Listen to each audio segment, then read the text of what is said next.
हाँ भाई, सभी लोगों को नमस्कार और एक बार फिर से स्वागत आप सभी लोगों का। उम्मीद करता हूं कि बढ़िया होंगे, जबरदस्त होंगे और बहुत ही बेहतरीन तरीके से आप लोग अपने प्रिपरेशन को जबरदस्त और बेहतरीन तरीके से कर रहे होंगे। Very warm welcome to all of you. नमस्कार, सत श्री अकाल, आदाब। आ जाओ भाई, आ जाओ आ जाओ। आप लोगों के लिए स्पेशल क्लास लगाई है जब पूरी दुनिया सो रही है, पूरी दुनिया छुट्टी पे गई हुई है, सब मजे में है। यहाँ हमारे ऑफिस में बस मैं ही हूँ, है ना। सब बिल्कुल अपने घर पे आराम से चिल कर रहे हैं। बट हमें आपकी थोड़ी सी चिंता ज्यादा थी। चिंता तो नहीं, इतनी भी नहीं करता मैं आप लोगों की, बट परेशानी मुझे ये थी कि यार मैंने बच्चों को बोल दिया गवर्नमेंट स्कीम्स, अब वो इंतजार करेंगे, नहीं करवाएंगे, और अगर क्वेश्चन आ गया तो फिर मुझे कोसेंगे कि हाँ सर आपने बोल दिया था, आपने करवाया नहीं।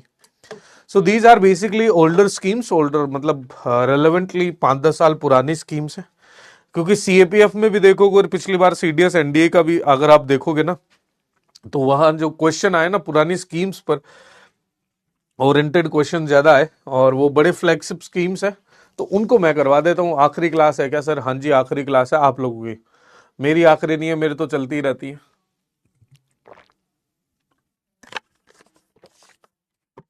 जय हिंद एंड वो very warm welcome to all of you. आप सभी लोगों का बहुत ही गर्मजोशी से स्वागत है हमारे इस लेक्चर के अंदर, जहां हम पढ़ेंगे गवर्नमेंट स्कीम्स के बारे में। This is your last lecture of your batch.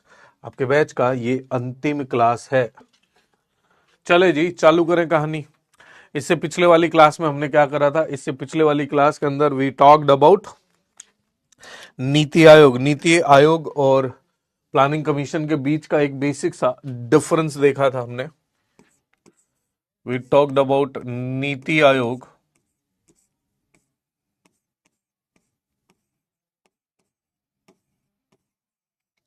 ये बेसिक से कुछ चीजें समझने की कोशिश हमने करी थी।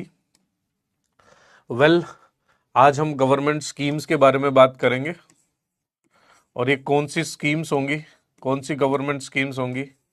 These will be the initial schemes of 2014 से लेकर 2019 तक, जो majority of the flagship scheme हुई। असल में उसके बाद कोई बड़ी स्कीम नहीं आई है। फ्लैगशिप का मतलब है जिनको मतलब बिल्कुल छाती पीट पीट के हम बोले कि हाँ भाई बहुत तगड़ी स्कीम है, इससे इंडिया बदल जाएगा, किसानों की आय दुगनी हो जाएगी, हाँ सब लोगों को रोजगार मिल जाएगा। So these were the flagship scheme. 2019 से बाद की जो है, 2019 से लेकर जो 2024 तक की जो है, ये मेजोरिटी इन्हीं के वर्जन जो है अलग अलग आए, कुछ एक दो एक्स्ट्रा आई। और बाकी की 2025 के अंदर जो आई है मेरे दोस्त, ये आपने करनी है करंट अफेयर्स से।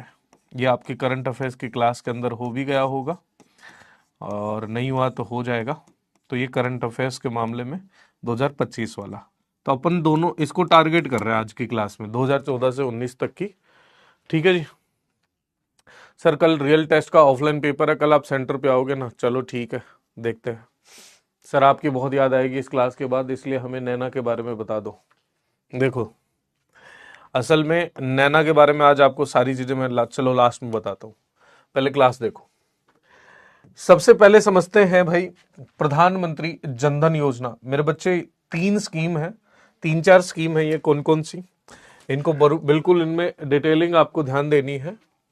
प्रधानमंत्री जनधन योजना, प्रधानमंत्री जनधन योजना, प्रधानमंत्री जीवन ज्योति बीमा योजना, प्रधानमंत्री सुरक्षा बीमा योजना, और फिर है अटल पेंशन योजना। ये जो 4 फ्लैगशिप स्कीम है, और इनको बहुत ही मतलब ढिंडोरा पीट के हमने लॉन्च करा था, और हमने कहा था कि इससे बहुत सारी चीजों में बदलाव होगा जो यूजुअली हमारे यहाँ पर चीजें नहीं थी। सर कल नैना सपने में आई थी। तेरे सपने में क्यों आ रही है भाई? है ना, गलत आ रही है। और वो फिर नैना नहीं है फिर बेटा, ठीक है यार, है ना। चलो समझो, प्रधानमंत्री जनधन योजना के बारे में सबसे पहले बात करते हैं। प्रधानमंत्री जनधन योजना बेसिकली है, हुआ क्या कि भारत में एक समस्या आ रही थी। समस्या ये आ रही थी कि भारत में सब लोगों के पास फाइनेंशियल सर्विसेज की पहुंच नहीं हो पा रही थी। फाइनेंशियल सर्विसेज कैसे? कि यार सब लोगों के पास एक तो बैंक अकाउंट्स अवेलेबल नहीं थे। bank accounts. Before this scheme, around only 40% of the India, 40% of the people of India had bank account.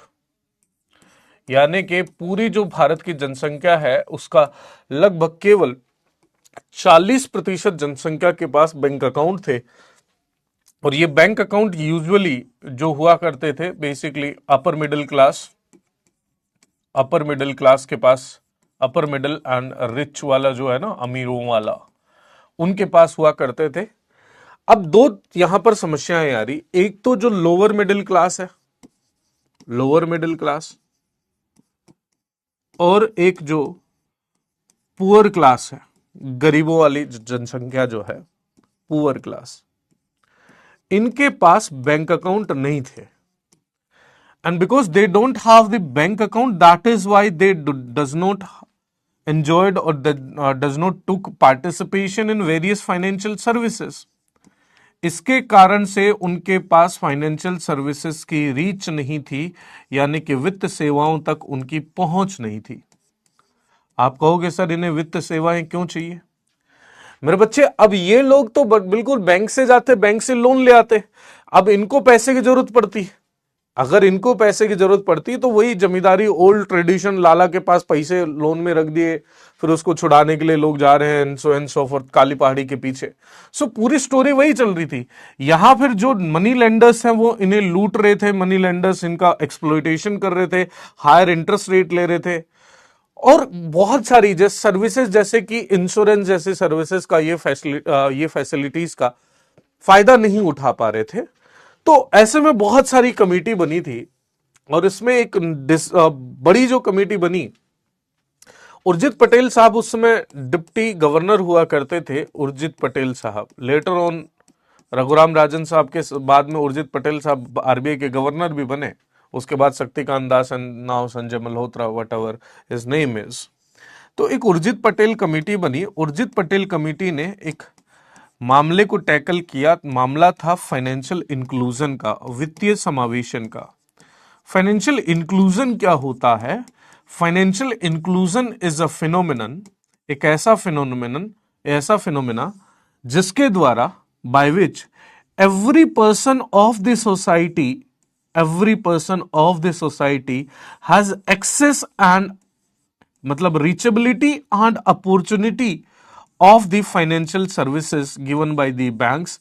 Financial services जो बैंक्स वगैरह देते हैं, इनकी फैसिलिटीज को हर आदमी तक पहुंचाना। तो उन्होंने बहुत सारी रिकमेंडेशन दी, जैसे हर इंसान, जब भी कोई आदमी कहीं पर हो तो उसके 1 किलोमीटर के दायरे में एक बैंक जरूर होना चाहिए, ताकि तभी तो वो बैंकों में खाता खोल पाएगा।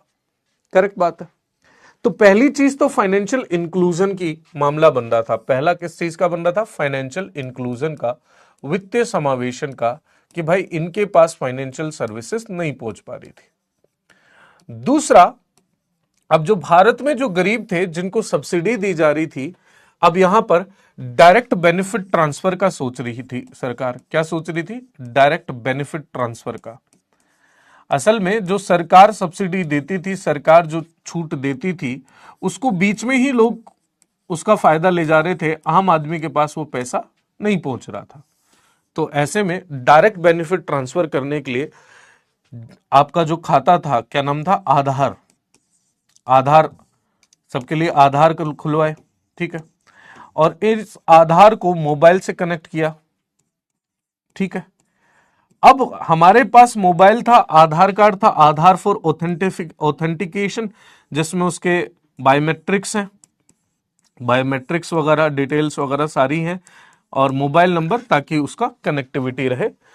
अब इस मोबाइल को कनेक्ट करना था उन्हें बैंक अकाउंट से, ताकि उनके सीधे के सीधे खाते में पैसे पहुंच जाए। तो government came with the scheme, ministry of finance के द्वारा प्रधानमंत्री जनधन योजना, जिसके अंतर्गत यह कहा गया कि भैया सब लोगों को खाते खोल दिए जाएंगे।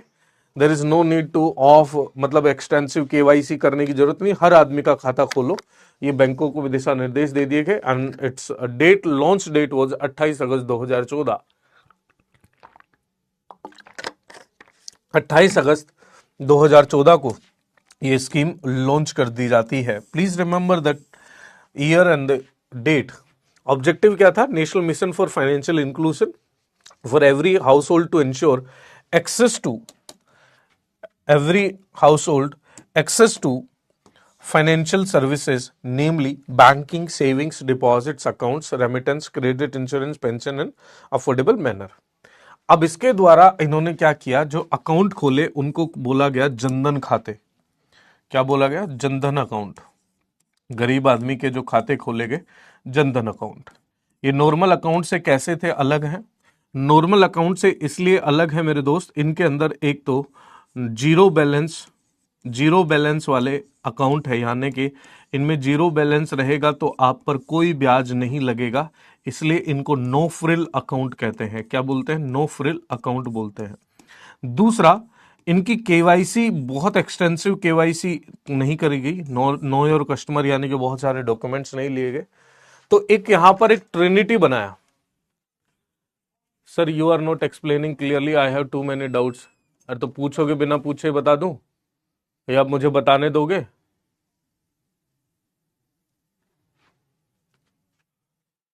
जबरदस्ती की चीज कर रहे हो? पूछो, अभी रुक जाओ, मैं पूछूंगा, देखिए कितने डाउट पूछते हो। जनधन, आधार, मोबाइल, इस पूरे कॉम्बिनेशन को बोला गया था जैम ट्रिनिटी। क्या बोला गया था दोस्त? Jam Trinity. जैम ट्रिनिटी बोला गया। जनधन, आधार, मोबाइल। अब तुम्हारे को डाउट पूछ लो भाई, रहने दो, गवर्नमेंट स्कीम नहीं करवा रहा मैं तुम्हें, तुम्हें जरूरत नहीं है भाई। तुम्हें वही चाहिए कि किताबी रट्टू तोते की तरह वो रटवा दूं तुम्हें, तुम्हें नहीं मतलब है। डाउट पूछ लो, पूछो अपने डाउट पूछो। देख, स्पैमर है तो इसे आप लोग इसको भगाओ इसको। You are not explaining everything.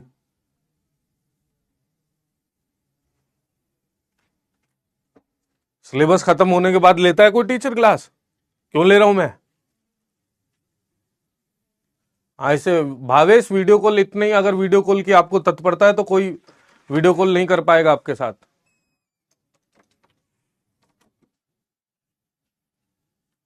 Latest scheme, बेटा लेटेस्ट स्कीम के लिए मैंने क्या बोला? लेटेस्ट स्कीम अपन इस क्लास में नहीं करेंगे, आपके करंट अफेयर्स में कवर हो जाएंगी, तो डबल फालतू में डबल एफर्ट मत डालो। और लेटेस्ट स्कीम को ट्रेडिशन अगर देखोगे तो लेटेस्ट स्कीम से बड़े कम क्वेश्चन आ रहे हैं। ठीक है, आप महान हो सर, महान तो नहीं हूं, बट मैं अगर कोशिश कर रहा हूं ना तो बच्चे आपको भी मुझे जरूरत पड़ती है कि आप भी उतनी ही मेहनत करें, ताकि एक अपना जो रिजल्ट सही करने का जो सोचा है कि भाई अपना थोड़ा सा बढ़िया बेहतर तरीके से रिजल्ट आ जाए, तो वो मैंने कोशिश करी है। बाकी मैं महान तो नहीं हूं, मुझे भी आलस आता है। मेरा बिल्कुल मन नहीं था कि मैं आज उठ के आऊं, सब पूरी जनता छुट्टी पे है, तो मेरा मन था कि आराम से मैं भी चिल करूं। आ गया जाओ। अगला एक और चीज है मेरे बच्चे, अब इंडिया के अंदर एक और समस्या चल रही थी। देखो, स्कीम कभी ना कभी किसी ना किसी चीज के लिए होती है, किसी ना किसी चीज या किसी सिचुएशन को टारगेट करने के लिए होती है। असल में हुआ यूं कि इंडिया में जेंडर गैप जो है वो वाइडन होता जा रहा था। जेंडर गैप के अंदर खासकर की महिलाओं की संख्या लगातार कम होती जा रही थी। जब 2011 का सेंसस आया ना, और 2011 के census was very alarming in the sense कि इसके अंदर जो सेक्स रेशियो जो था, यानी कि availability of female on males, वो काफी कमजोर होता हुआ दिखाई दिया। That too particularly northern states, northern जो स्टेट्स हैं, और उसमें भी हरियाणा राज्य के अंदर सबसे ज्यादा ये सेक्स रेशियो सबसे कमजोर नजर आ रहा था। आज उसी का रिजल्ट है मेरे दोस्त, आज उसी का नतीजा है कि आज शादियों में इतने सारी परेशानियां हो रही हैं। If you are from Haryana, if you are from Rajasthan, तो हरियाणा राजस्थान का जो लगता हुआ इलाका है, वहां पर आप देखेंगे कि बहुत अच्छे अच्छे लड़के हैं, बहुत अच्छे अच्छे जॉब्स कर रहे हैं, लेकिन दे डोंट फाइंड, वो उनको मिलती ही नहीं है लड़कियां, बिकॉज ऑफ ऑब्वियस सी बात है। अब सेक्स रेशियो कम होने के कारण क्या थे? मेजोरिटी रीजन क्या था कि भाई फीमेल इन्फेंटिसाइड हो रहा है। क्या हो रहा था? फीमेल इन्फेंटिसाइड, कि यानी कि जो बच्चियां पैदा हो रही थी, उन बच्चियों की हत्या कर दी जा रही थी, फीमेल इन्फेंटिसाइड। अब फीमेल इन्फेंटिसाइड जो है, अब इसको रोकने के लिए सरकार ने, क्योंकि यहां तो बैलेंस ही है भाई, इसको रोकने के लिए एक तो उन्होंने pre natal marital identification of sex जो है, यानी कि जब गर्भ में होता है बच्चा, उस समय पहले वो करवा लिया करते थे, क्या बोलते हो, मेडिकल उसमें बोलते हैं ना, जांच करवा लेते थे कि लड़का है लड़की है। अगर लड़की होती तो फिर वहीं पर उसको मार दिया करते थे। दूसरा चैलेंज ये आ रहा था फीमेल इन्फेंटिसाइड का, रीजन ये भी था कि जो लड़कियां हैं इनकी बिग फैट वेडिंग्स जो है, सोसाइटी ने इतना प्रेशर बना दिया कि भाई शादी के अंदर बहुत मोटा पैसा खर्चा करना पड़ेगा, दहेज वगैरह बड़ा देना पड़ेगा। आपने देखा होगा, कम्मो 38 की हो गई थी लेकिन शादी नहीं हो गई थी, और शादी वाले लड़के वाले कम्मो की शादी के अंदर उल्टो मांग रहे थे, बताओ। एंड यू सी दैट, अब इसके कारण से जो कपल्स होते थे, जो बच्चा कंसीव करते थे, वो यार कि यार इस शादी के अंदर बहुत पैसा खर्च करना पड़ेगा, और जेब में है उससे कई गुना ज्यादा खर्च करना पड़ेगा, दहेज के लिए खर्च करना पड़ेगा, बाकी चीजों में खर्च करना पड़ेगा, तो क्या यार इसको जड़ से ही खत्म करो। That is the reason female infanticide हो रहा था। अब इसको टैकल करने के लिए एक तो इन्होंने लॉ बना दिया कि भाई pre natal determination of the sex will be prohibited, कि बच्चा पैदा होने से पहले सेक्स डिटर्मिनेशन जो है वो नहीं होगा, अगर होता है तो उसे क्राइम घोषित कर दिया। दूसरा, अब वेडिंग्स पर कैसे रोक लगाए, अब वो तो भाई सोसाइटी का एक वो होता है, सोसाइटी का सिस्टम है। तो असल में जो लोग हैं, जो कपल्स हैं, जो बच्चे पैदा कर रहे हैं, उनकी इस टेंशन को खत्म करने के लिए एक गवर्नमेंट स्कीम लेकर आई, और शायद इसे सोनीपत से ही लॉन्च किया था, जहां तक मुझे याद है। ये सोनीपत या पानीपत, सोनीपत से किया था लॉन्च इस स्कीम को। तो इस स्कीम को बोला गया प्रधानमंत्री सुकन्या समृद्धि योजना। बेटी बचाओ बेटी पढ़ाओ, आपको याद होगा कैंपेन, बेटी बचाओ बेटी पढ़ाओ कैंपेन। तो प्रधानमंत्री सुकन्या समृद्धि योजना, प्रधानमंत्री सुकन्या समृद्धि योजना लॉन्च की गई। ये ministry of women and child development के द्वारा ये स्कीम चलाई जा रही है, और 22 जनवरी 2015 को ये स्कीम लॉन्च हुई। The scheme launched as a part of the Beti Bachao, Beti Padhao campaign targeted at the parents of the girl children. The scheme encourages parents to build a fund for their future education and marriage expenses for their female child.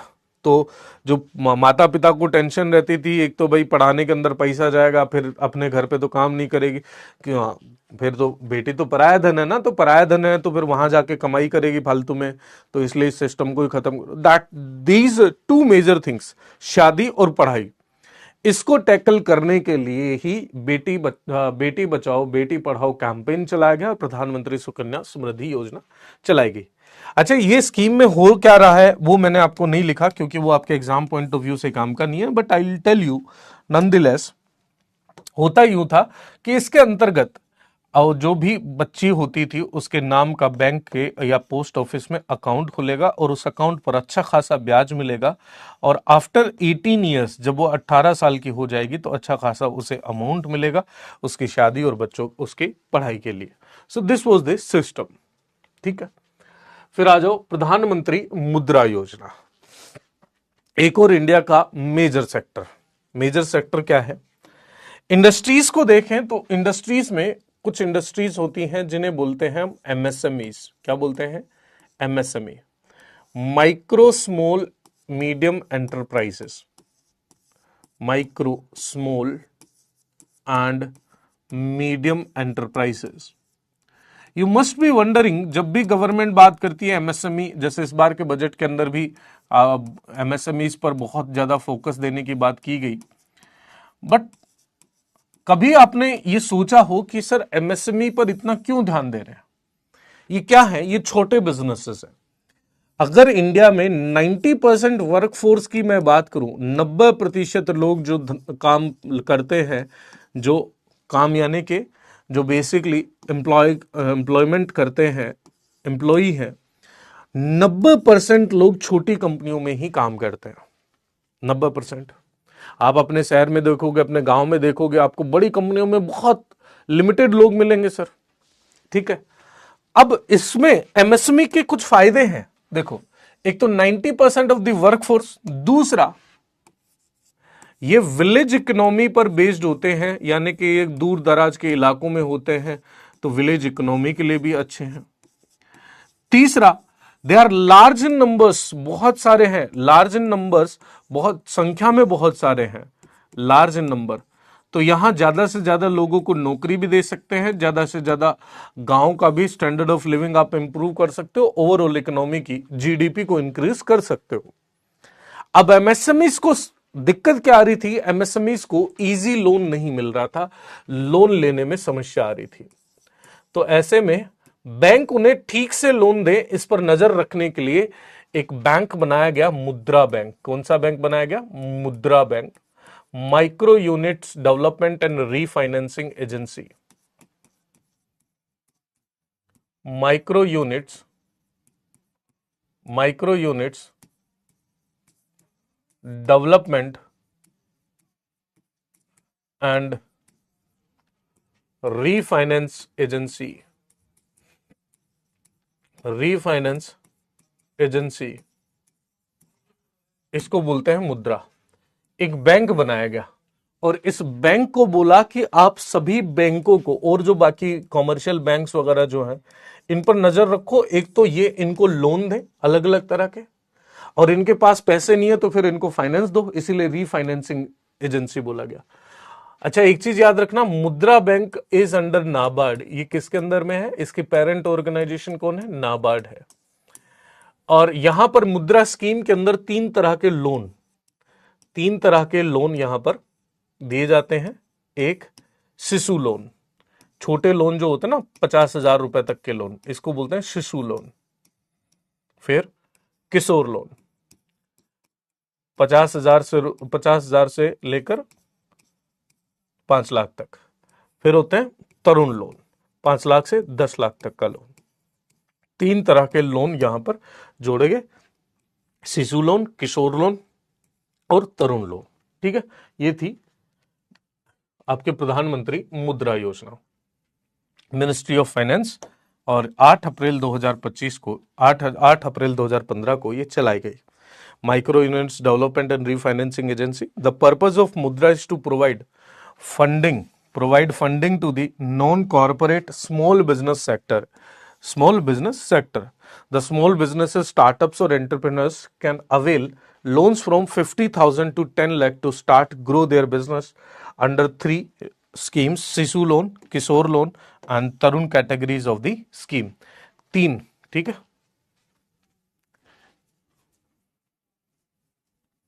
Sir budget कहां से लाएंगे? Sir जी चोरी करके लाएंगे क्या?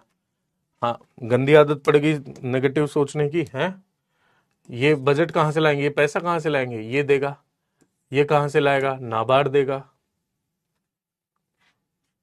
ठीक है, पढ़ लो।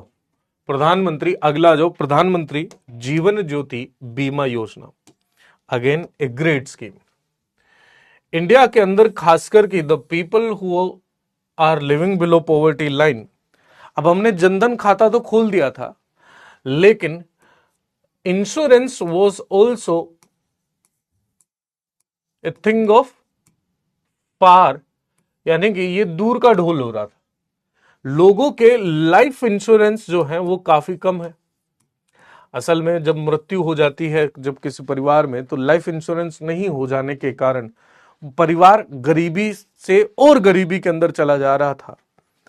बहुत सारे ऐसे इवेंट्स हुए, तो ऐसे में एक अफोर्डेबल लाइफ इंश्योरेंस स्कीम लाने के लिए, उनको लाइफ इंश्योरेंस इंडिया के सभी सिटीजन्स को अवेलेबल करवाने के लिए प्रधानमंत्री जीवन ज्योति बीमा योजना 9 मई 2015 को 3 स्कीम लॉन्च होंगी।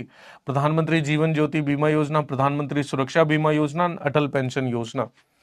इसका काम क्या था कि आपने जनधन, आपने का जो बैंक अकाउंट है, बैंक अकाउंट में से 220 रुपए साल के कटेंगे, उसके बदले आपको लाइफ इंश्योरेंस हो जाएगा। अगर आपकी मृत्यु हो जाती है तो आपके घर वालों को पैसा मिल जाएगा, और अगर आपका एक्सीडेंट हो जाता है तो आपको पैसा मिल जाएगा। प्रधानमंत्री जीवन Jyoti Bima Yojana is government backed life insurance scheme its main objective is to provide life insurance cover to all Indian citizen, कि सभी भारतीय नागरिकों के पास एटलीस्ट लाइफ इंश्योरेंस हो, जीवन बीमा हो। ठीक है, आगे देखो, प्रधानमंत्री सुरक्षा बीमा योजना। प्रधानमंत्री जीवन ज्योति बीमा योजना तो कर दिया, अब प्रधानमंत्री सुरक्षा बीमा योजना। लाइफ इंश्योरेंस तो हो गया, ठीक है, लेकिन एक्सीडेंटल इंश्योरेंस नहीं है। कोई एक्सीडेंट हो गई, कोई दुर्घटना हो गई, तो दुर्घटना के अंदर आपको बहुत ज्यादा बोझ आप पर नहीं पड़े, तो ऐसे में एक्सीडेंटल इंश्योरेंस के लिए लाई गई प्रधानमंत्री सुरक्षा बीमा योजना। देखो वहां नाम सुनो, वो था प्रधानमंत्री जीवन ज्योति बीमा योजना, जीवन ज्योति, तो वहां लाइफ इंश्योरेंस। यहां पर सर मेरे को करना है तो कैसे करें, आपको अपने बैंक वाले को बोलना पड़ेगा, बैंकर को, आपके बैंक अकाउंट से पैसे काट लिया करेगा। उसमें एक पर्टिकुलर एज होती है। मिनिस्ट्री ऑफ फाइनेंस, ये भी 9 मई 2015 को हुआ। Basically government backed accident insurance scheme in India, main objective जो था, provide accidental insurance cover to all Indian citizens, सभी नागरिकों को एक्सीडेंटल इंश्योरेंस, और काफी सस्ता है ना, बहुत ज्यादा महंगा नहीं। आगे देखो, अटल पेंशन योजना, 18 से 50 साल के। अब खास करके देखो एक समस्या और थी। समस्या क्या थी कि इंडिया में खास करके जो प्राइवेट सेक्टर एम्प्लॉय जो होते हैं, प्राइवेट यानी कि निजी कंपनियों में जो लोग काम करते हैं, जैसे मैं हो गया, अब मैं जब तक कमा रहा हूं जब तक ठीक है, जिस दिन से नहीं कमाऊंगा फिर घर बैठ जाऊंगा, तो उस दौरान एक पेंशन का कोई ऑप्शन नहीं हो। तो इसीलिए government came with the plan कि भैया आपको कम से कम 10,000 रुपए की पेंशन हर महीने मिला करेगी। तो अटल पेंशन योजना स्कीम लेकर आए उसी दिन 9 मई 2015 को ही, और इसका मेन ऑब्जेक्टिव था basically government backed pension scheme थी, और अनऑर्गेनाइज सेक्टर जो था, यानी कि जो ऐसे छोटी मोटी कंपनियों में जो लोग काम करते हैं उनके लिए था। इसमें एज ग्रुप जो डाला ना 18 to 40, 18 से 40 साल के बच्चे जो हैं, 18 से 40 साल की उम्र के जो लोग हैं इसमें एनरोल कर सकते हैं। अब जो 60, 62, 65 के जो हो जाएंगे ना, सर ये सब योजना में एज लिमिट क्यों नहीं लिखी, ऐसे बहुत सारी डिटेल नहीं लिखी मैंने, क्योंकि वो फिर यूज की नहीं है।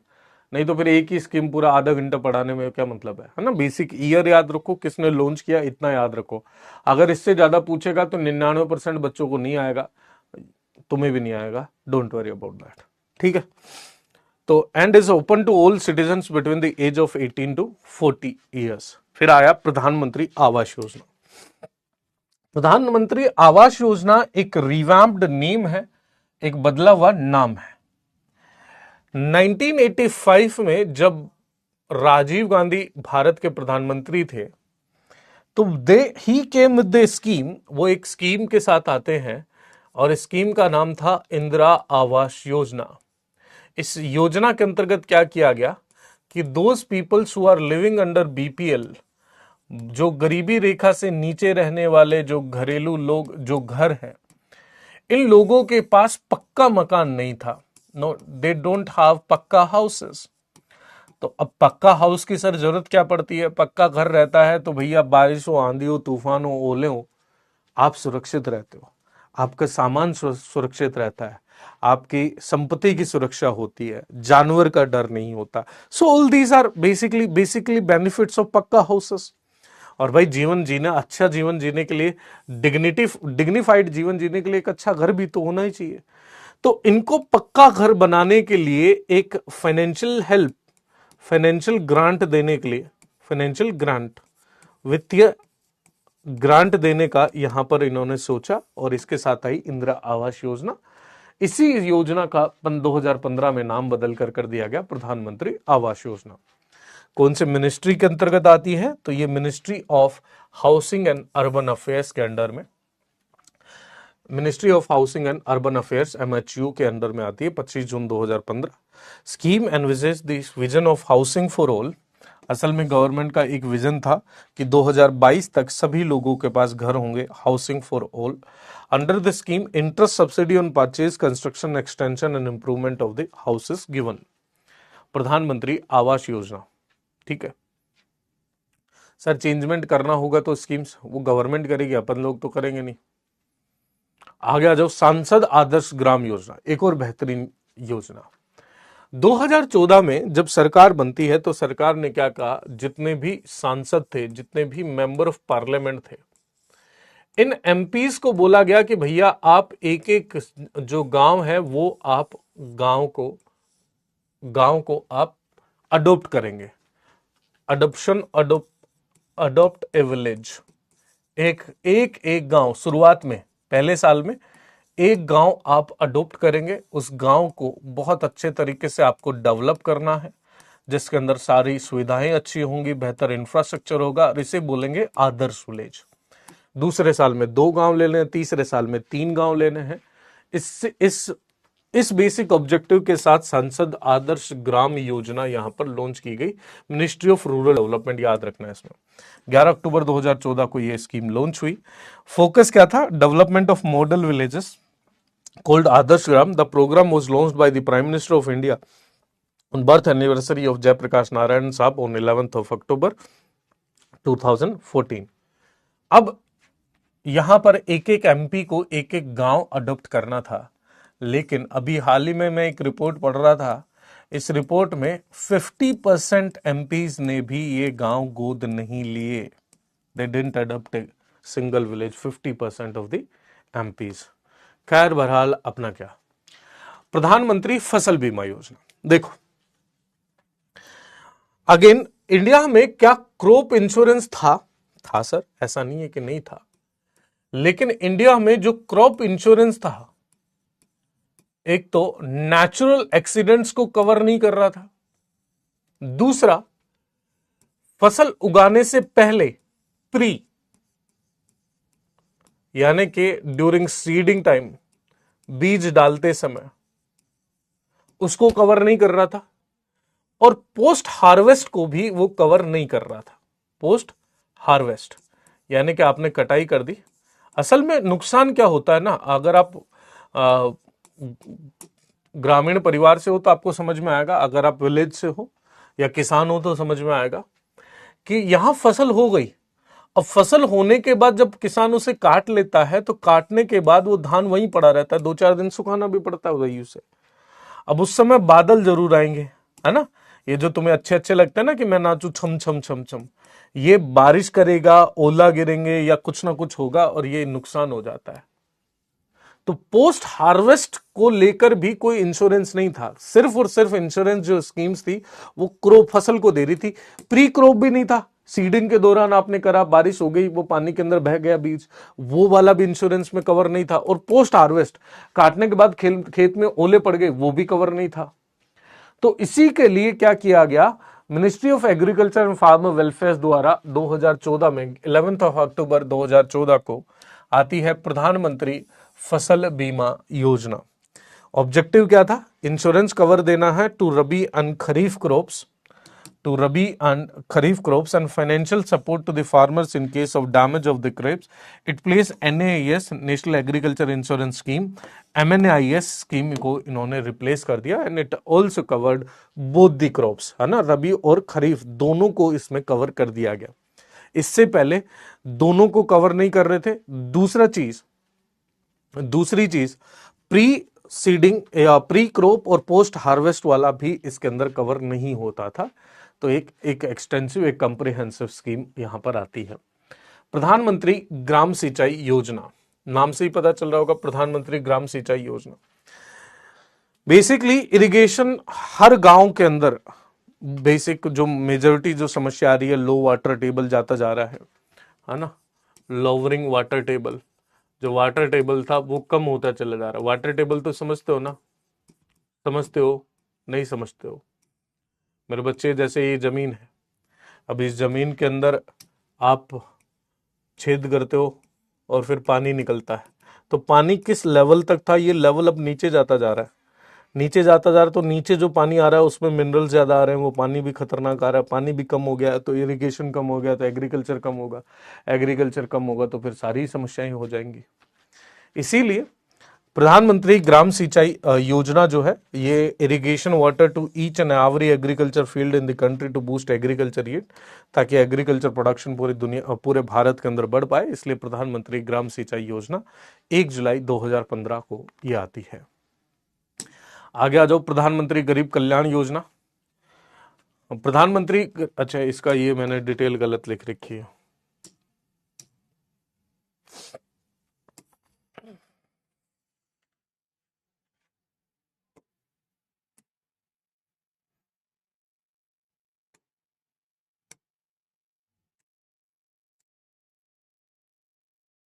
देखो, प्रधानमंत्री गरीब कल्याण योजना, प्रधानमंत्री गरीब कल्याण योजना 16 दिसंबर 2016 को लॉन्च होती है, 16th ऑफ दिसंबर 2016 को।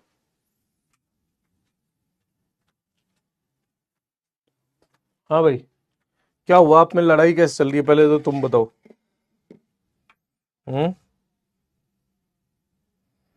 हाँ जी।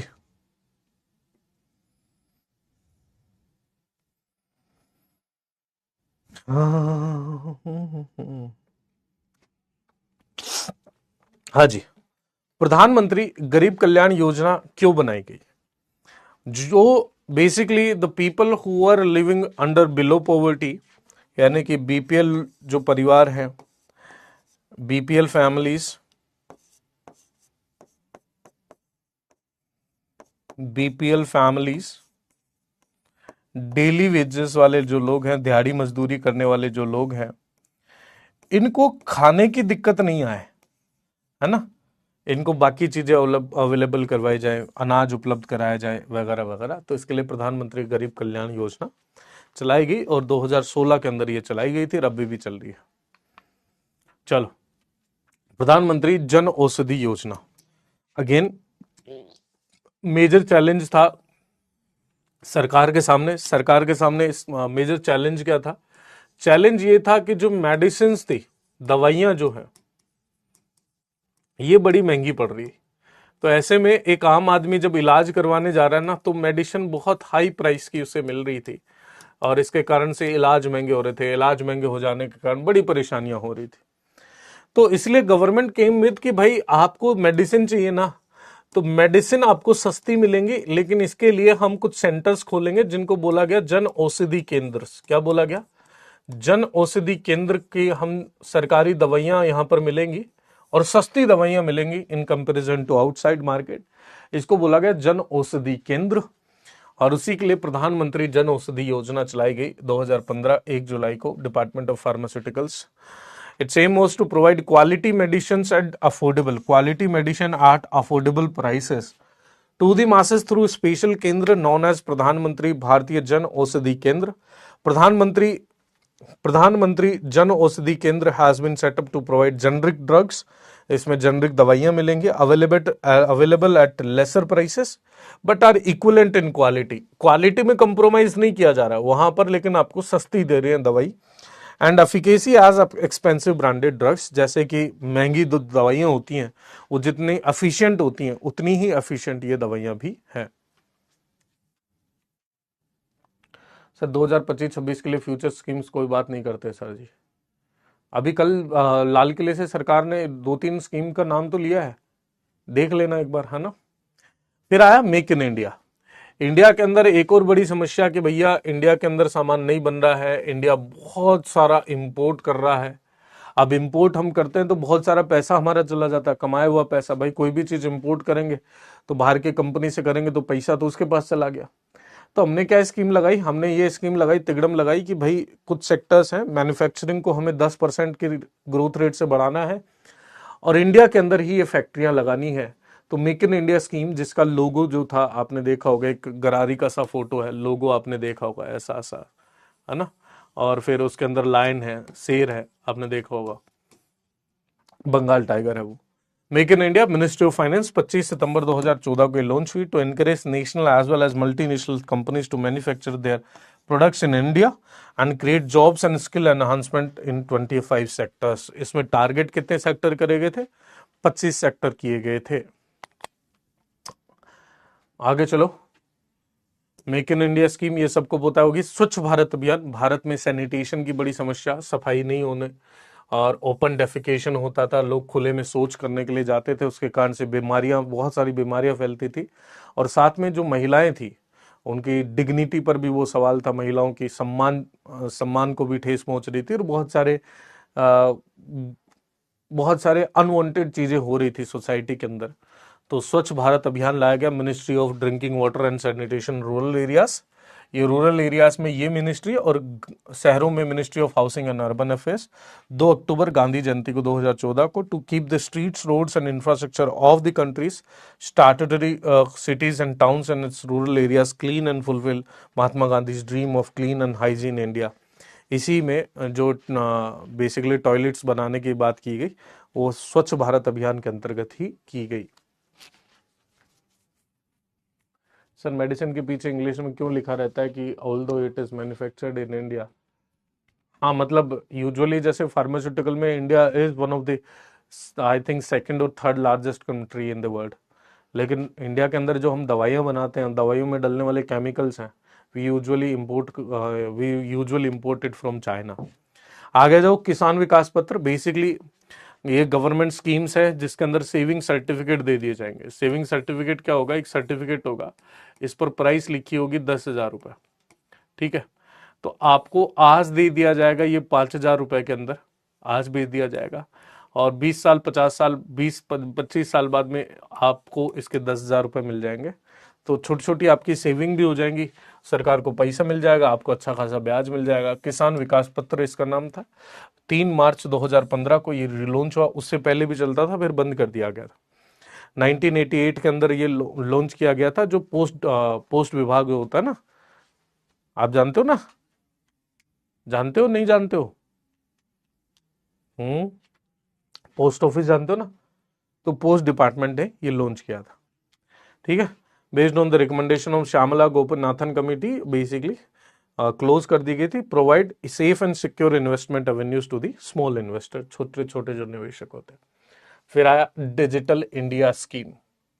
डिजिटल इंडिया स्कीम माइती ने चलाई थी, ministry of electronics and information technology, 2 जुलाई 2015 को।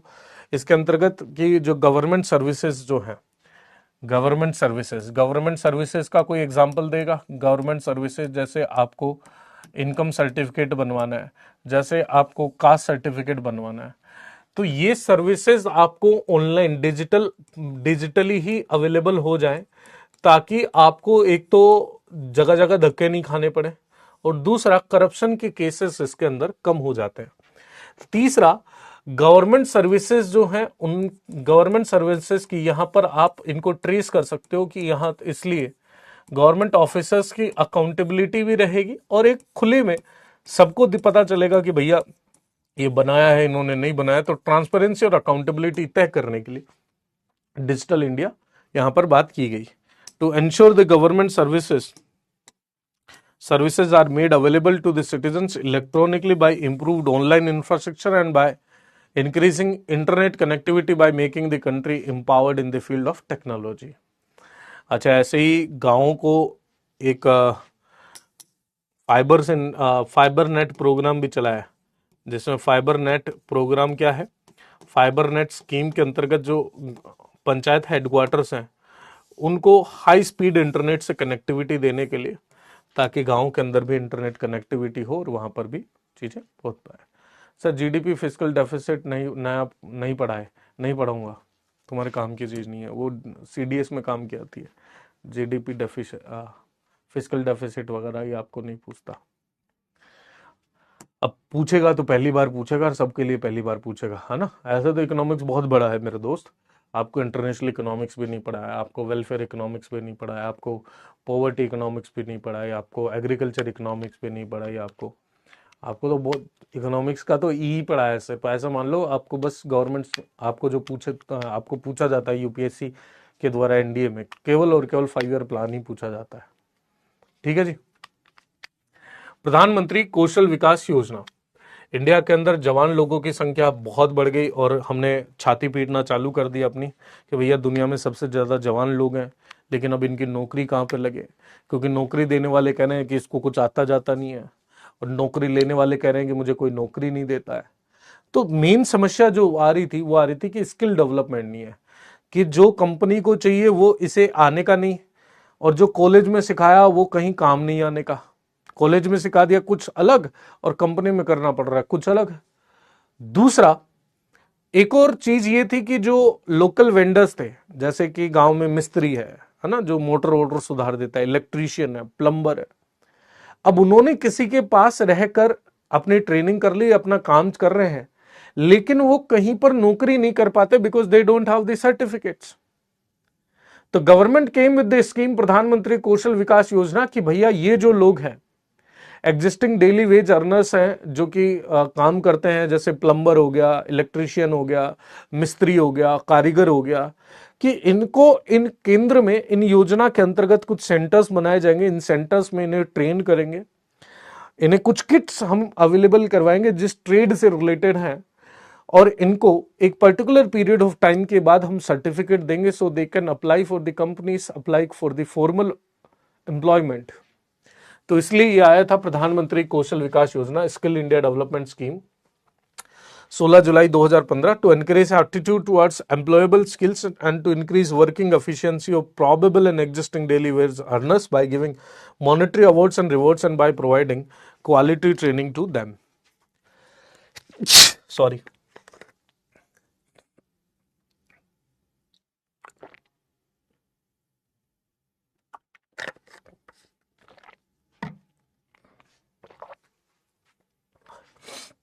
एक और है मिशन इंद्रधनुष। इंद्रधनुष के अंदर कितने रंग होते हैं? 7। तो कुछ 7 बीमारियां, जैसे डिप्थीरिया, वुपिंग कफ, टिटनस हो गया, हेपेटाइटिस बी हो गया, ब्लैक अजार हो गया, ऐसी 7 अलग अलग बीमारियों के लिए वैक्सीनेशन प्रोग्राम था। ये बच्चों के अंदर वैक्सीनेशन प्रोग्राम, 7 इनिशियली 7 डिजीजेस इसमें शामिल करी थी, 7 बीमारियों के लिए वैक्सीनेशन इसमें शामिल किया था। वो पिंकफ हो गया, टिटनस हो गया, पोलियोमाइलिटिस हो गया, ट्यूबरकुलोसिस, मीजल्स हो गया, हेपेटाइटिस बी वगैरह हो गए। इनके लिए, इनमें बच्चों में टीके लगाने के लिए ministry of health and family welfare 25 दिसंबर 2014, एम क्या था? To immunise all the children under the age of 2 years, यानी कि 2 साल से कम के जो बच्चे हैं उन सभी बच्चों को इन 7 बीमारियों के लिए इम्यून करना, और साथ ही में जो भी प्रेग्नेंट वुमेन्स हैं, जो भी महिलाएं हैं डिलीवरी करने वाली हैं, इनको इन 7 बीमारियों से प्रिवेंट करना। और ये कौन कौन सी थी? डिप्थीरिया हो गई, टिटनस हो गया, वुपिंग कफ हो गया, पोलियो हो गया, ट्यूबरकुलोसिस हो गया, मीजल्स हो गया, हेपेटाइटिस बी हो गया, इन 7 बीमारियों के लिए। अब तो खैर इसमें ज्यादा बीमारियों के लिए मिलने लग गए, इसमें टीका जो है ज्यादा बीमारियों के लिए लगने लग गए। खैर बहरहाल इसमें याद रखना, mission Indradhanush does not only targeted childrens but it also targeted the pregnant womens, जो महिलाएं प्रेग्नेंट है, लैक्टेटिंग मदर्स जो है, और जो प्रेग्नेंट वुमेन्स है उनके लिए भी ये सारी चीजें आई। सर आपने ग्रुप नहीं पढ़ा है? कौन से ग्रुप? अब ऐसे तुम बोलते जाओ, ठीक है? ग्रुप नहीं पढ़ा है? कौन से ग्रुप नहीं पढ़ा है भाई?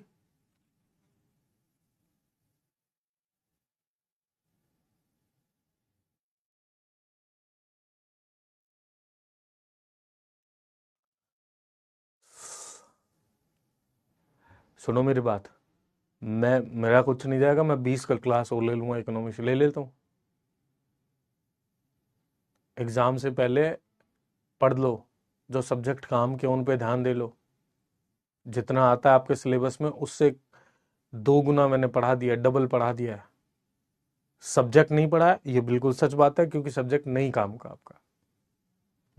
माइक्रो इकोनॉमिक्स रहेगी, नहीं पूछता ही नहीं है, आपके सिलेबस में भी नहीं है, ना ही पूछेगा वो कभी। इंटरनेशनल इकोनॉमिक्स ना पूछता है ना पूछेगा, वेलफेयर इकोनॉमिक्स ना पूछता है ना पूछेगा, एग्रीकल्चर इकोनॉमिक्स ना पूछता है ना पूछता है पूछेगा। तो फिर उसका क्या ही मतलब है उस पर लगे पड़े हो? जाके साइंस पढ़ लो ढंग से, मैथ्स पढ़ लेना, इंग्लिश पढ़ लेना अच्छे से।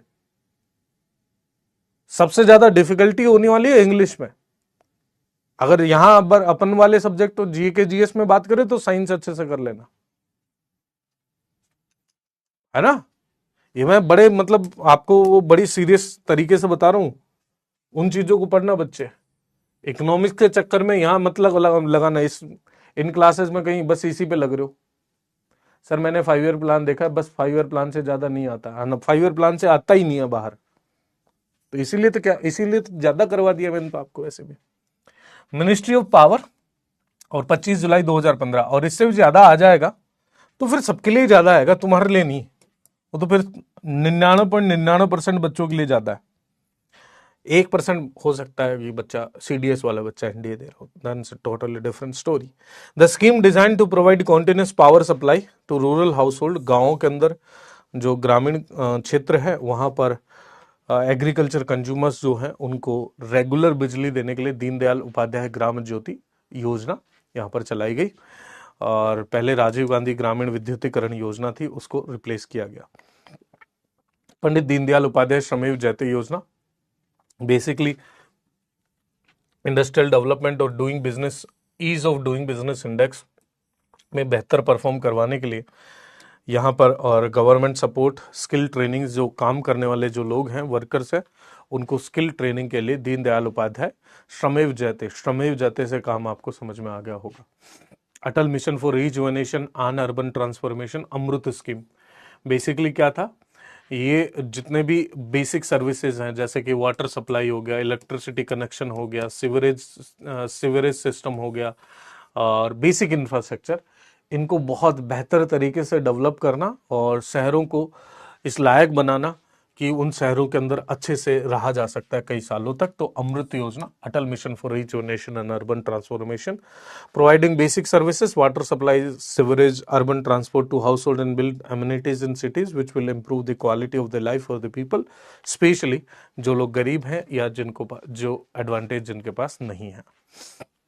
फिर आ गया national heritage city development and augmentation योजना, हृदय योजना, और इसके अंदर क्या था बेसिकली, और जो भी हेरिटेज जगहें हैं जिनका हमारी हिस्ट्री में कोई काम है, नाम है, उन जगहों को प्रॉपरली प्रोटेक्ट करना, कंजर्व करना और एक कनेक्टिविटी देना ताकि लोग हेरिटेज करेक्टर हर सिटी का एक हो और उसके अंदर उसका डेवलपमेंट किया जाए। तो the aim of this schemes to bring urban planning, economic growth and heritage conservation in the inclusive manner to preserve the heritage character of each heritage city. Under Hriday 12 cities have been identified initially। उड़े देश का आम नागरिक, basically जो plane था, जो यानी कि एरोप्लेन से, हवाई जहाज से, प्लेन से उड़ना आम आदमी का सपना होता था, आम आदमी नहीं उड़ पाता था क्योंकि टिकट बहुत महंगे होते थे। तो उड़े देश का आम नागरिक एक स्कीम लेकर आई गवर्नमेंट, उसमें ये कहा गया कि भैया इसके अंदर सस्ते टिकट मिलेंगे। दूसरा, जो छोटे छोटे इलाके हैं वहां पर भी एयरपोर्ट बनेंगे छोटे छोटे इलाकों के अंदर भी, ताकि एक यहाँ छोटे छोटे इलाकों में रहने वाले लोग भी इस चीज का फायदा ले पाए और जल्दी कनेक्टिविटी हो, टाइम उनका कम खराब हो, ऐसा करके। तो मिनिस्ट्री ऑफ सिविल एविएशन 27 अप्रैल 2017, उड़ान, उड़े देश का आम नागरिक, aimed at making travel affordable, air travel को अफोर्डेबल करना, वाइड स्प्रेड करना, inclusive job growth, infrastructure develop करना, छोटे छोटे जगहों पर छोटे छोटे एयरपोर्ट खोल देना in all regions and states of India, also connect 70 airports of the country. Its motto is let common citizen of the country fly. दूसरा है स्मार्ट सिटीज मिशन, कि भैया अलग अलग शहरों को पकड़ेंगे और उनको स्मार्ट सिटीज के रूप में डेवलप किया जाएगा, वहां बेहतर इंफ्रास्ट्रक्चर सर्विसेज दी जाएंगी, बेटर ट्रांसपोर्टेशन फैसिलिटीज डेवलप की जाएंगी, रिन्यूएबल एनर्जी पर ज्यादा फोकस किया जाएगा और सस्टेनेबल सिटीज बनाई जाएंगी जिन्हें कहा जाएगा smart cities. Ministry of urban development 25 June 2015 को आया। ऑब्जेक्टिव जो था, ऑब्जेक्टिव मैंने आपको बताया, smart cities mission, urban renewable and retrofitting programme with a mission to develop 100 cities all over the country, making them citizen friendly and sustainable। आ गया startup India, India के अंदर स्टार्टअप कल्चर को बढ़ावा देने के लिए ministry of commerce and industry 16 जनवरी 2016। Aim क्या था, bank financing for the startups को प्रमोट करना टू बूस्ट एंटरप्रेन्योरशिप, लोगों के अंदर एंटरप्रेन्योरशिप बढ़ पाए। अगला है डिजी लॉकर, जितने भी आपकी पब्लिक सर्विसेज की जो चीजें हैं ये एक लॉकर के थ्रू आपको डिजिटली अवेलेबल करवा दी जाए।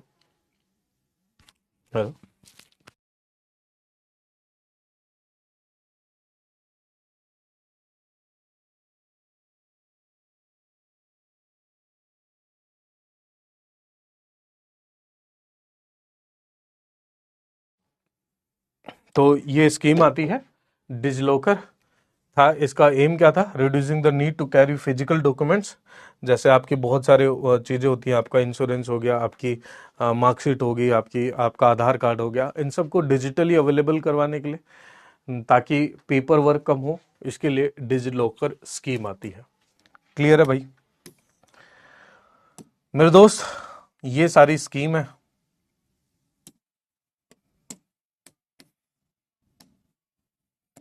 बाकी 2-4 स्कीम आपको मैं और दे रहा हूं नीचे, 4 स्कीम और दे रहा हूं। यह स्कीम अच्छे से कर लेना, कर लोगे ना? अब एग्जाम में जाने से पहले मैं मेरे सब्जेक्ट के बारे में बता दूं। इकोनॉमिक्स में कौन सा टॉपिक आपको बार बार देखना है? केवल 5 ईयर प्लान, ठीक है। लेकिन अगर बात करूं पॉलिटी की दोस्त, तो पॉलिटी के अंदर एक तो इनिशियल वाला fundamental rights, directive principles of state policy, fundamental duties, parliament,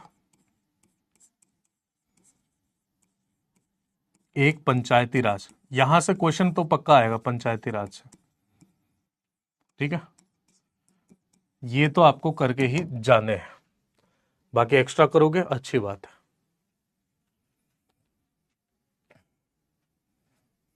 sir अब बता दो नैना कौन है? नैना राहुल का प्यार है। मैं कौन हूं? मैं अमन हूं।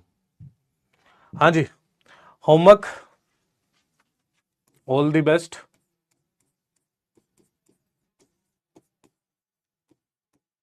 अपने आप पर बिलीफ रखना, अपने आप पर विश्वास रखना। अपने आप में विश्वास नहीं होगा तो नहीं होगा, पहले बता रहा हूं। तो please believe on your self, और होना भी चाहिए। स्कीम्स में स्कैम भी होता है सर, ये कोई पूछने की बात है। मेक इन इंडिया, आत्मनिर्भर भारत ने हमारे डिफेंस सेक्टर इकोनॉमी पर क्या असर डाला है? एंड 2 क्वेश्चन और थे मेरे। संभव ही ये आपके काम का नहीं है, एनडीए के काम के लिए नहीं है। वैसे आत्मनिर्भर भारत और इन्होंने फर्क तो डाला है, पर this is not the right place where we should be discussing this. सारे सारे स्कीम याद करने हो गए, इंटरव्यू में पूछते होंगे। हाँ मतलब बेसिक पता होना चाहिए, बेसिक एटलीस्ट नाम पता, नाम जैसे ही सुनो ना तो आपको पता होना चाहिए कि है क्या ये। ऐसा नहीं हो कि उधर उधर देख रहे हो कि ये क्या है। लेटेस्ट स्कीम कौन कौन है सर जी? लेटेस्ट स्कीम छोड़ दो, लेटेस्ट स्कीम करंट अफेयर्स में आएगी। सर फ्यूचर स्कीम चलाने के लिए बजट चाहिए ना सर, कहाँ से लाएंगे? लोन ले लेंगे भाई। सर आज छोले भटूरे खाए थे क्या सर जी? नहीं जी, आज मेरे साथ वाले लोगों का व्रत है। सर आज सैटरडे है, आज क्या खाए थे क्या सर जी? आज कुछ नहीं खाया भैया। Thank you sir ji. Last में पोली को बता दीजिएगा, रिवाइज कर लें। ठीक है बता दिया सर। अभी जो ब्रिक्स कंट्रीज में इंडिया एक्टिव है उसमें हमारी इकोनॉमी पे क्या इम्पैक्ट है? इकोनॉमी पे क्या इम्पैक्ट है? Brazil, Russia, India, China and South Africa, they are basically developing country, one of the largest developing countries है। तो ये बनकर अपना ग्रुप बना रखा है। जब भी डेवलप्ड कंट्रीज अमेरिका अमेरिका कुछ कहता है तो फिर हम लोग ग्रुप बना के बोलते हैं कि भैया तुम बकवास क्यों कर रहे हो। That is the basic thing, ठीक है। फ्यूचर स्कीम अपडेट नहीं किया जाता है सर जी। हाँ फ्यूचर स्कीम कर लेना, करंट अफेयर्स में मिले तो, नहीं तो रहने देना।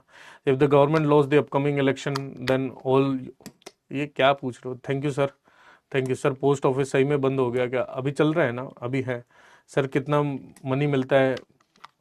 2 लाख रुपए, 3 लाख रुपए। Sir NNB, GDP, poverty, fiscal deficit से क्वेश्चन नहीं आएंगे ना? नहीं आएंगे। सोरे 2 में पढ़ाया हुआ है, सोरे 2 ही तो है। पॉलिटी का रिवीजन करके जाएं। हाँ पॉलिटी का रिवीजन करके जाना। सर आज जो फार्मर बिल आया वो क्या बता दो अच्छे से, अभी मैंने ही नहीं पढ़ा। सर आज तो बता दो। नैना बता दिया मैंने कौन है, ठीक है। ये स्कीम अभी भी चल रहे हैं? हाँ जी अभी अभी भी चल रहे हैं। Sir I could not understood, I said that, क्या पता नहीं क्या बोल रहे हो आप। सर फीमेल इन्फेंट्रीसाइड और फीमेल फीटिसाइड सेम होगा ना? हाँ जी सेम होगा। इन्फेंटिसाइड फीटिसाइड होगा कि जब बच्चे को पैदा ही नहीं होने दिया, पेट में ही गर्भाधान कर दिया। इन्फेंटिसाइड जब बच्चा पैदा हो गया, ठीक है। जय हिंद, जय Hind. Thank you so much Kushal, thank you so much. Sir lordosis की प्रॉब्लम है, क्या दिक्कत होगी? मुझे आई डोंट नो, इसके बारे में मुझे नहीं पता बच्चों। बाकी ठीक है, बाकी आप सब लोगों को बहुत बहुत सारा प्यार और आशीर्वाद।